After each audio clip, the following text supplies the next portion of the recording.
E aí, meu povo, beleza? Vamos continuar nossas aulas de filosofia grega agora com Aristóteles. É praticamente um curso de filosofia grega aqui, né? A gente já passou pelos pré-socráticos, Platão e agora vamos falar de Aristóteles. Aristóteles é um filósofo muito extenso, muito apaixonante, mas é mais fácil de entender do que Platão, porque Platão é um filósofo que não tem a ver com o mundo como a gente enxerga hoje, e já Aristóteles é o grande criador da perspectiva que a gente tem de mundo, de matéria, de realidade hoje. A própria maneira que a gente está estudando, a maneira que você tem as suas aulas, divisão de matérias, né? Humanas, exatas, geografia, história, biologia, tudo isso a gente pode dizer que foi Aristóteles que trouxe para nós como perspectiva. Então a gente vive em um mundo aristotélico. Fica bem mais fácil entender Aristóteles do que entender Platão por causa disso, porque nós já somos aristotélicos. Quando eu falo de Aristóteles, a gente tem que começar aqui, né? Ele e Platão no centro da imagem, e você tem aquele... A imagem em si, ela já é reveladora, né? Porque essa imagem... Nós temos aqui no período ontológico, já terminamos Platão, seja a visão de Platão de mundo como perspectiva de que esse mundo é falso, seja a visão política de Platão. O que é interessante aqui é você não perder o foco e entender que esses dois autores aqui, né, eles possuem uma relação mestre e discípulo, e eles possuem uma relação dialética, assim, né, idealismo, materialismo, realismo, essa visão dialética que até hoje perdurece, até hoje está aí no nosso dia a dia, né, uma visão mais idealista, mais realista, mais materialista, mais objetivista. Então nós temos Platão como um filósofo idealista. É um filósofo que na própria imagem dele ele está apontando para cima, como dizendo, olha, a realidade, a ideia de bem, de justiça, a ideia de moral, a ideia de certo e errado, a ideia de cadeira, a ideia de mesa, a ideia de cavalo, isso é o que cria a realidade, e isso não está nesse mundo. Esse mundo é só uma sombra, esse mundo é uma ilusão, e isso tudo está representado pela mãozinha aqui de Platão apontando para cima.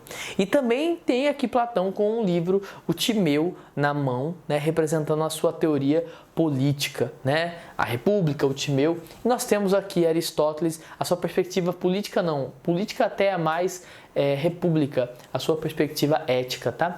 E nós temos Aristóteles como apontando para baixo, como dizendo assim, olha, não, Platão, a realidade está nesse mundo. Toda a verdade vai ser buscada e encontrada nesse mundo aqui. E na mão dele o livro Ética a Nicômaco, que é uma base do seu pensamento ético. O que nós temos nessa imagem é justamente um resumo do pensamento desses dois caras em uma imagem só. A gente já falou de Platão, da perspectiva platônica, né? De que esse mundo é falso. Não há outra explicação para o nascimento desse mundo, para a criação desse mundo, a não ser a explicação de um outro mundo. O mundo que deu origem a esse, e esse outro sim é eterno. E aí Aristóteles vai dizer, não, quando você diz que as únicas explicações para esse mundo aqui são através do mundo das ideias, você está jogando as mais importantes perguntas para escanteio, cara. Né? Dizer que, olha, todas as grandes respostas estão no mundo das ideias é dizer, eu não sei aonde estão as grandes respostas. A gente deveria, segundo Aristóteles, tentar entender esse mundo a partir dele e não a partir de ideias fora desse mundo. Entende? Quando a gente vai explicar o que é uma cadeira, a gente deveria explicar a partir da matéria, do que ela é como coisa, como objeto, para que ela serve, e não a partir de uma ideia abstrata de cadeira que a gente possa carregar. Essa é a prerrogativa simples de Aristóteles para criticar Platão. Como que eu sei que Platão era um filósofo assim, olha, fodástico? Como que eu sei que Platão era um ótimo filósofo? Porque ele teve um discípulo que foi contra ele. Quando o cara é muito bom, ele cria, não é discípulos adestrados, não. Ele cria pensadores livres. Isso é um dos maiores fatores que mostra que Platão era, sim, um ótimo, um grande mestre de filosofia, né? Mas vamos falar de Aristóteles. Falando de Aristóteles especificamente, né, a gente vai ver muito mais coisas em Aristóteles do que a gente viu em Platão, né? Então, em Aristóteles a gente vai tratar aí do realismo aristotélico, e dentro do realismo aristotélico a gente vai falar sobre o pensamento sistêmico, né? A visão sistêmica de Aristóteles, a crítica à teoria das ideias, a ideia de substância, a valorização da ciência. Saúde, né? A valorização das ciências naturais, a ideia de Aristóteles, né? A ideia de Aristóteles das 4 causas, ato e potência, como Aristóteles resolve essa questão do ser e não ser, felicidade como finalidade das ações humanas, virtude como meio termo, o animal político, a melhor maneira de fazer política, e ainda vou falar rapidamente aqui sobre a lógica aristotélica. Então, assim, é só para dizer para vocês que quando a gente fala de Aristóteles, né, mostrar para vocês, a gente fala de muito mais coisas e teorias, muito mais questões do que a gente fala na obra de Platão. Então, Aristóteles, cara, eu geralmente, quem é meu aluno mais tempo aí vai lembrar, eu gasto uma aula inteira para contar a história da vida de Aristóteles, cara, porque é uma história fantástica e eu não sei por que a Netflix ainda não fez um filme sobre a vida de Aristóteles, ou porque tá focando lá no Aristóteles, tá me desfocando aqui, né? Aí me deixa escuro, aqui ó, ô câmera, tá aqui, eu é que sou o personagem principal aqui da nossa aula. Então vamos lá. É interessante, né, que se tenha uma noção real, né, agora reconhece meu rosto aqui, é interessante que se tenha uma noção real de quem foi Aristóteles. Como eu estava dizendo, existe um filme sobre Alexandre o Grande, mas não tem nenhum filme sobre a vida de Aristóteles. Isso é uma grande pena, porque a vida de Aristóteles é mais incrível talvez aí que a vida de Alexandre o Grande. Aristóteles nasceu numa família pobre, ele é um dos maiores filósofos gregos, e primeiro ele nem é grego, ele é da Macedônia, né, um país vizinho aí. E ele, na Macedônia, o pai dele é médico, e ele ali ajuda o pai dele, está sempre ajudando a curar ferimentos de guerra, as pessoas doentes. Talvez daí vem uma visão de Aristóteles extremamente prática e naturalista, né? Enquanto o Platão estava falando lá do mundo das ideias, a gente está falando de um cara que desde os 15, 12 anos de idade até já ajudava o pai ali a ajudar pessoas enfermas, a curar ferimentos. Então, para ele é meio estranho essa coisa do mundo das ideias de Platão, porque ele sempre foi um cara muito prático. O que a teoria das ideias ajuda, por exemplo, na hora de suturar, como eu falei, um ferimento de guerra, na hora de ajudar uma pessoa que está morrendo. Então, assim, parece que daí vem um pouquinho da praticidade, do pensamento prático de Aristóteles. Aristóteles, então, nasceu na Macedônia, o pai dele era médico, ele sempre ajudou muito o pai dele, e o pai dele percebeu que ele tinha vários dons, né? Aristóteles era um cara fora do normal. É assim, ó, muitos historiadores chegaram a duvidar que Aristóteles era um ser humano e não um grupo de pessoas, assim como Shakespeare até hoje, né? Muita gente vai dizer, não é um cara, são vários caras. Aristóteles, ele tem uma obra tão vasta, né? Mas tão vasta, mais de 200 obras, né? Isso do que a gente conhece, do que ele escreveu sobre, ou melhor, ele não escreveu sobre, né? Ele criou a biologia, a botânica, a geologia, a geografia. Ele criou todas as áreas praticamente das ciências naturais como a gente conhece hoje e deu nome para essas áreas, né? Então, a primeira coisa que eu quero falar para vocês é que justamente Aristóteles ele é um dos maiores pensadores de todos os tempos. Quando a gente vai ver, tem uma pesquisa muito legal feita sobre qual é o nome, né, o personagem mais conhecido em todo o mundo, Oriente e Ocidente, em todos os tempos, aquele que é mais citado, mais falado em todos os tempos, não só agora e não só no Oriente e Ocidente. Feita uma pesquisa que, assim, em terceiro lugar ficou Jesus, tá?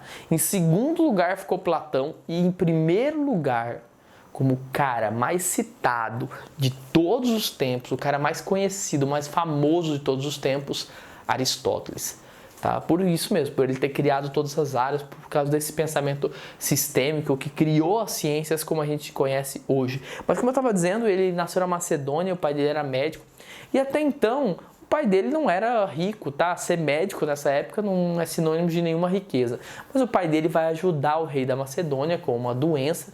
A gente depende aí dos biógrafos, vamos dizer que doença que era essa. Ele vai ajudar, ele é o único médico que consegue ajudar o rei da Macedônia. E como uma troca de favor aí, o rei da Macedônia oferece para o pai do Aristóteles ali, algum favor, o que você quer? E o pai do Aristóteles diz, olha, meu filho é um pequeno gênio, não é porque meu filho não, ele tem muitos dons de estudo e eu gostaria que ele fosse para a única universidade da época, né? A única grande universidade que era a Academia de Platão. Então Aristóteles ele vai chegar bem novo ali na Academia de Platão e lá ele vai passar 20 anos mais, né? Mais de 20 anos. Com 2 anos dentro da Academia de Platão, apenas 2 anos, tá? Que ele está na Academia de Platão. Ele chegou, como eu falei, com 17 anos de idade, bem novinho. E apenas com 2 anos na Academia de Platão, ele já vira professor, né? Platão chegou a dizer que havia 2 motores havia dois tipos de matéria, melhor dizendo, dentro da academia dele. Ele chega a escrever. Os 2 tipos de matéria são os corpos e o cérebro de Aristóteles, né? Pra você ter uma noção, o cara chegar, um estrangeiro, tá? Chegar lá e 2 anos depois virar professor é porque Platão sabia que não havia ninguém para se comparar ao cérebro e a capacidade de Aristóteles de formular ideias, de pensamentos. Tanto que Aristóteles vai convencer Platão, sim, em várias coisas. As últimas obras de Platão chegam a criticar algumas coisas da própria teoria das ideias.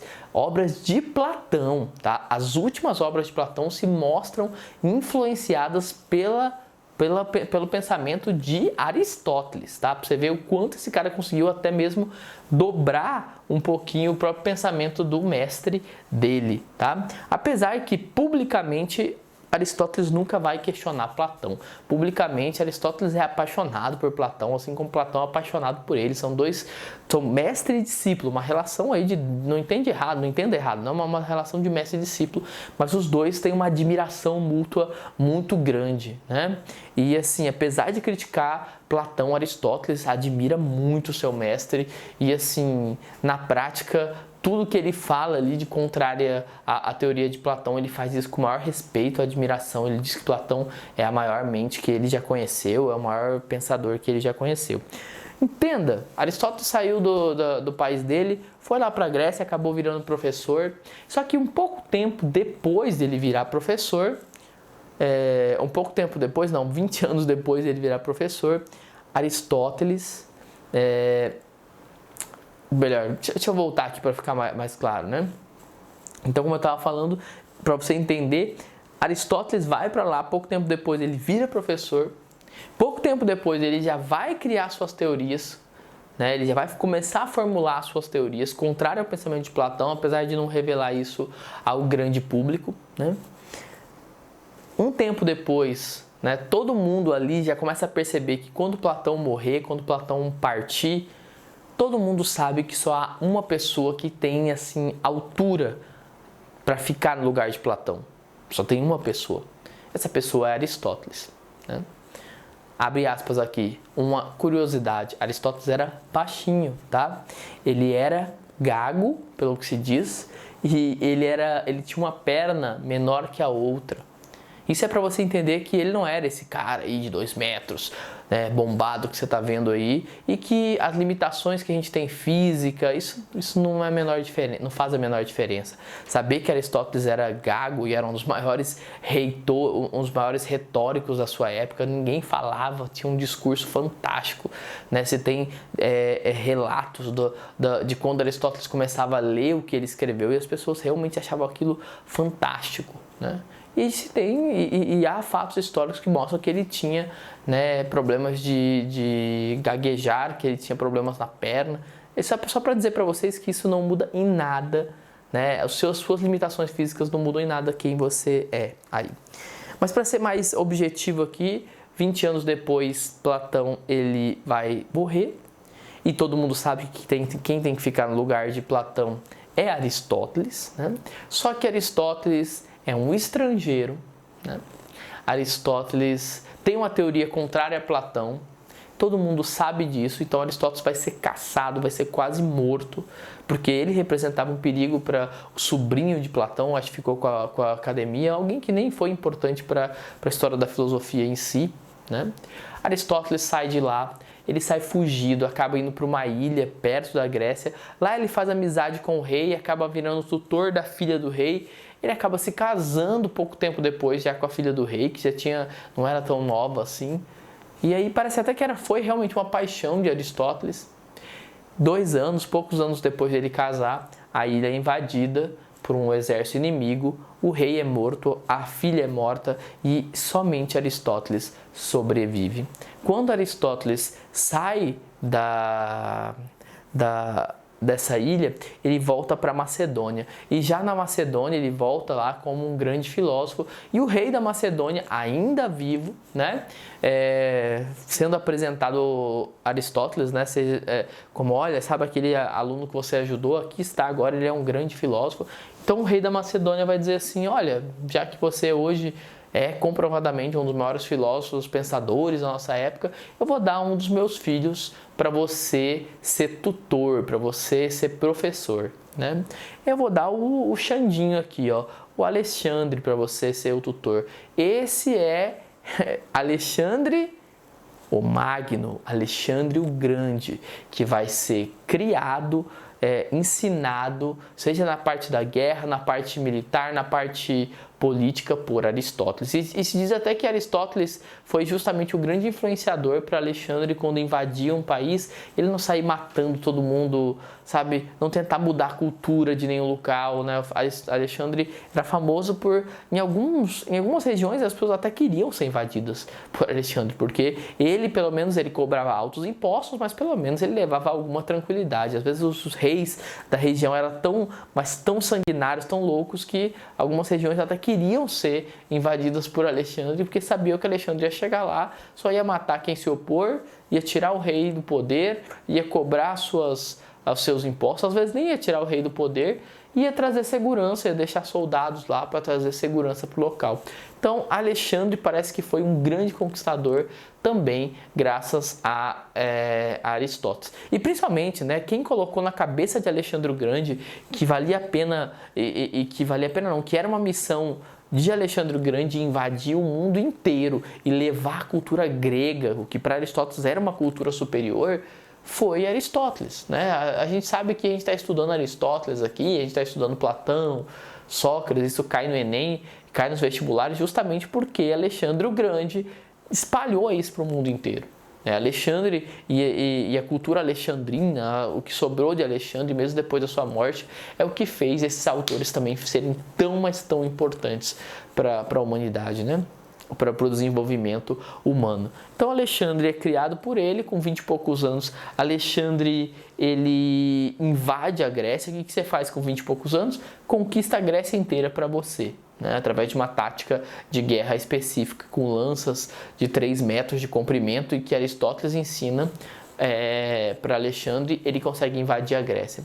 E Aristóteles, que tinha sido expulso da Grécia, agora volta como o grande, vamos dizer, o grande professor do novo imperador da Grécia.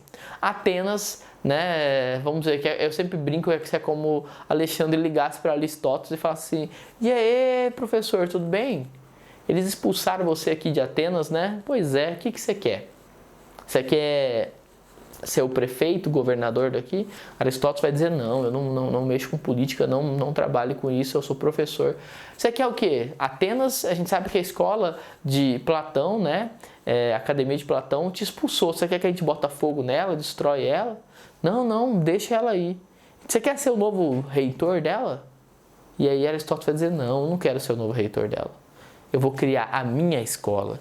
É aí que Aristóteles vai criar o famoso Liceu de Aristóteles, né? O Liceu de Aristóteles, diferente de Platão, que só estudava metafísica, né, teoria das ideias, política, aqui não. Aqui você vai ter aula de biologia, de física, de química. E por que essa diferença? Por que Aristóteles vai se voltar a questões naturais, né? Porque Aristóteles vai dizer: cara, Na prática, a única coisa que realmente se dá para saber que dá para saber que a gente conhece é o que a gente tem a experiência sensorial. Essa é a grande diferença. Se para Platão os sentidos enganam, para Aristóteles a única realidade é a matéria. Ele é até um fisicista, um materialista mesmo, né? E aqui eu vou deixar claro para vocês como Aristóteles, nesse sentido, é o grande porta-voz das ciências naturais, né? A verdade, como eu estou dizendo aqui, ela reside nesse mundo aqui. Mas a história não acaba por aí, tá? Aristóteles vai criar a sua própria escola, vai ser professor lá, ele colocou a escola dele no centro de Atenas. Alexandre o Grande vai continuar suas viagens, só que assim, cara, intrigas políticas, o próprio Alexandre o Grande começa a achar que todo mundo tá contra ele, ele tem um império tão grande que ele não consegue dominar, ele acha que todo mundo tá tentando derrubar ele chega a achar que o próprio Aristóteles está tentando derrubar ele, né? E ele chega a tentar várias vezes. Aristóteles vai ser quase morto a mando de Alexandre o Grande, mas até que Aristóteles faz uma viagem, depois de muitos anos aí, ele vai até Alexandre, que já está quase na Índia lá, encontra o Alexandre já todo destruído já, a gente sabe que com questões até de ópio, de drogas, de tudo, e ele vai lá, faz as pazes com aquele que é praticamente o filho dele, Alexandre o Grande, e volta para Atenas. Só que quando ele está voltando para Atenas, Alexandre vai para a última batalha e morre. E depois que Alexandre morre, Aristóteles, mesmo os gregos voltando a ter algum poder lá, mantém Aristóteles e a escola dele lá, porque era uma escola respeitada. Aristóteles vai viver a maior parte da sua vida lá. E quando Aristóteles percebe, né, ele percebe que ele está no leito de morte. Aristóteles, é interessante como ele morreu, ele já estava com uma certa idade e percebendo que ele estava com uma doença terminal, ele resolve morrer como Sócrates. Aristóteles também resolve tomar cicuta, vamos dizer que ele pratica eutanásia, mas não antes de escrever uma carta de alforria a todos os seus escravos. Até muitos vão dizer que é a primeira carta de alforria, assim, a primeira carta de libertação de escravos do que a gente tem notícia na história, né? Ele escreveu uma carta dizendo todos os seus escravos, todas as pessoas que trabalhavam para ele, a partir daquele momento estavam livres, né? E tomou sua taça e morreu. Aristóteles, portanto, como eu estou dizendo, daria uma boa história aí e praticamente é uma aula aí só de história de Aristóteles. Para além da história de Aristóteles, é interessante entender que a gente já vai falar da questão política de Aristóteles. A sabedoria deve ser a razão intuitiva combinada com o conhecimento científico. Você vê que ele não joga fora o intelecto, mas é a junção do intelecto e da razão. Para entender Aristóteles, vamos lá. Para entender Aristóteles, a gente tem que partir do ponto de vista sistêmico de Aristóteles. Ele é um grande sistematizador. Então Aristóteles vai fazer o quê? Ele vai olhar o mundo e tentar entender o mundo a partir de como o mundo é. Mas para você entender isso, olha aqui, ó, para você entender isso, você tem que perceber como Aristóteles fundamentou a sua epistemologia, a sua teoria do conhecimento. É justamente o contrário de Platão. Se Platão vai dizer que você sabe que isso aqui é uma lousa, que isso aqui é uma TV, que seja porque você tem a ideia de TV dentro da sua cabeça, Aristóteles vai dizer que você sabe o que é, porque você já viu, porque alguém um dia falou, ó, tá vendo isso aí? Ó, isso aí é uma TV, uma lousa. E você falou, ah, beleza. Então é isso aí, é uma lousa. É assim que você conhece as coisas. Você nunca tinha visto um smartphone, né? Um celular. Aí alguém falou assim, ah, isso aqui é um celular. Você fala, ah, celular. É assim que a gente conhece o mundo. Não tem teoria das ideias, não tem ideia pronta. Para Aristóteles, a gente nasce como uma tábula rasa, né? Um quadro em branco. É com a experiência que todo conhecimento advém. Essa é uma parte importante da nossa aula. É para você entender qual é a base de todo o pensamento de Aristóteles. Como o conhecimento surge na nossa cabeça? Bom, para Aristóteles surge mais ou menos assim, ó. Você imagina, aqui você tem um fogão, né? Uma panela ali que parece estar quente. E a mãe fala assim para o filho, ó, não chega perto dessa panela, não chega perto, você vai se queimar. A criança, meu amigo, ela nem sabe o que é se queimar. Eu tenho a minha Sofia aqui de 2 anos de idade. Sofia, se deixar, ela, entendeu? Ela pega e coloca um prego, sei lá, um ferro dentro da tomada entendeu? E se você falar para ela não faz isso, ela não sabe, ela tem 2 anos de idade. A criança não sabe o que é, até que a criança vai lá e mete a mão na panela quente. Ela vai lá e encosta. Quando ela encosta, ela vai ter a sensação. A sensação imediatamente vai gerar a memória. Ela não sabia o que é se queimar, agora ela sabe, tá? A memória automaticamente converte essa experiência, converte esse fenômeno em experiência. Agora ela sabe o que é se queimar. E isso, quando eu falo que é experiência, eu estou dizendo que essa criança nunca mais vai pegar numa panela quente sabendo que está quente. Ela não faria mais isso, não vai fazer mais isso. E pode se tornar uma técnica, ou seja, a criança pode aprender com o tempo, que se ela pegar pelo cabo, se ela pegar um pano grosso, ela não queima a mão, tá? E pode virar uma teoria da termodinâmica, por exemplo. Estou dizendo para você que para Aristóteles, todo o nosso conhecimento nasce assim. Aí você deve estar pensando, óbvio, né? Óbvio, mas é diferente de Platão. É uma ideia nova para a época, tá? Aristóteles está mostrando que todo o conhecimento vem da sensação, sabe? Pensa em qualquer coisa aí. Você só sabe dessa coisa porque já teve a sensação, você já viu, você já ouviu, já tocou, já palpou, ou alguém já falou para você, você já ouviu. Então, assim, na prática, não há nada que você possa saber que você não tenha adquirido ou pensado através dos sentidos, tá? Em outras palavras, olha como o conhecimento surge. Platão diz que são os juízos universais que geram todo o conhecimento. Ó, para Aristóteles, ó, os sentidos geram a sensação, por exemplo, memória, audição. Essa sensação gera o que a gente chama de experiência e juízos particulares. Como assim juízos particulares? Sabe, pra mim, cara, eu não gosto de chocolate ao leite, porque chocolate ao leite é muito doce. Nem todos, mas como você teve a experiência, você cria juízos particulares, né? Quando essa experiência ela começa a ser mais ampla e a gente começa a juntar as coisas, vira ciência. Pode virar uma técnica, como eu falei, da lei da termodinâmica. E isso pode criar juízos universais. Olha só, os juízos universais, as ideias universais, elas não criam as ideias primeiras. Na verdade, as ideias universais são resultado das experiências. Você sabe o que é um cachorro, né? Então você sabe o que é um cachorro. Para Platão, você sabe o que é um cachorro porque você tem a ideia universal de cachorro. Não, velho, Aristóteles vai dizer, pô, claro que não. Você sabe, deixa eu colocar aqui, você sabe o que é um cachorro? Porque você viu vários cachorros. Eu falo cachorro, você fala cachorro, sei o que é. Como que você sabe? Porque eu tenho a ideia universal de cachorro. Mas essa ideia universal de cachorro, você construiu ela através dos vários cachorros que você viu.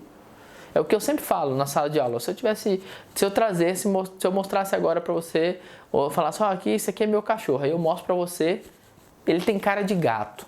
Aí você vai dizer assim, não, velho, não é cachorro. Aí ele late aqui. Aí você fala, pô, é cachorro. Agora, na sua ideia universal de cachorro, tem que entrar mais uma espécie de cachorro. A espécie de cachorro que tem cara de gato. Na prática, eu estou falando para você que as ideias universais são constituídas, eu não, né? Aristóteles está mostrando para você que as ideias universais são construídas pela experiência, né? Então, construímos a ideia de um cachorro a partir da experiência dos vários cachorros que a gente viu. Mas é isso. Esse é o começo de Aristóteles. Na próxima aula aí, a gente vai falar um pouco mais do pensamento sistêmico de Aristóteles e a gente vai caminhar um pouco mais aí para política, virtude em Aristóteles, beleza? É isso, uma semana abençoada, até semana.